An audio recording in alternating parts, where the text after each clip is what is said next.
আজকে ভারত ছাড়া করার ক্ষেত্রে অন্যতম আমরা বলছি না, বলবো না। মুখ্যমন্ত্রীকে অনুরোধ করব মাতঙ্গিনী হাজরার নামে ভুল বলবেন না। তমলুকে প্রতিক্রিয়া রাজ্যের বিরোধী দলনেতা শুভেন্দু অধিকারীর। 82তম ভারত ছাড়ো আন্দোলনের বর্ষপূর্তিতে সকালে তৃণমূলের পরে দুপুরে তমলুকে পদযাত্রা সহকারে মাতঙ্গিনীর মূর্তিতে মাল্যদান করে শ্রদ্ধা জ্ঞাপন করল বিজেপি। উপস্থিত ছিলেন রাজ্যের বিরোধী দলনেতা শুভেন্দু অধিকারী। শ্রদ্ধা জ্ঞাপনের পরে তিনি বলেন, পুলিশ বাবুরা তোলামূল। আগে আমরা সকালে প্রোগ্রাম করতাম, কিন্তু এখন পুলিশ তাদেরকে আগে সুযোগ দিয়েছে।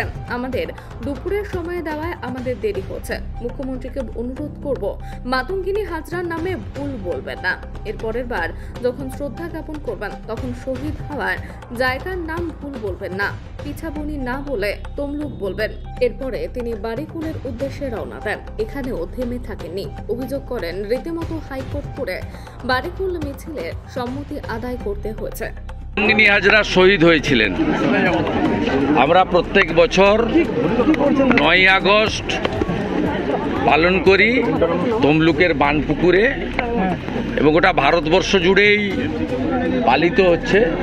আজকে ভারত ছাড়ো আন্দোলনের বর্ষপূর্তি, এবং এক্ষেত্রে অবিভক্ত মেদিনীপুর জেলার সবচেয়ে গুরুত্বপূর্ণ ভূমিকা ছিল।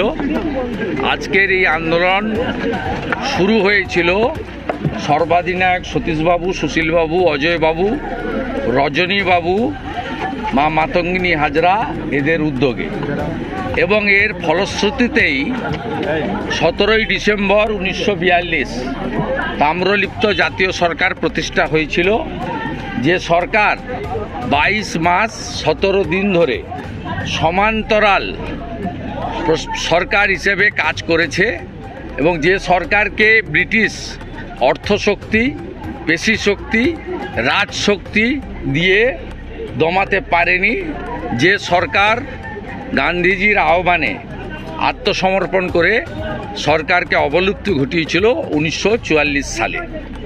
তাই ভারতবর্ষের অন্যতম গুরুত্বপূর্ণ তাম্রলিপ্তের ধ্বজাধারী এই ঐতিহ্যমণ্ডিত তাম্রলিপ্ত নগর এবং মা মাতঙ্গিনী হাজরা, যেখানে এক হাতে শঙ্খ, সনাতনের প্রতীক শঙ্খ, আর এক হাতে দেশের জাতীয় পতাকা নিয়ে বন্দে মাতরম বলে এখানে প্রাণ দেহ রেখেছিলেন, সেখানেই আমরা প্রতি বছরের মতো পালন করি।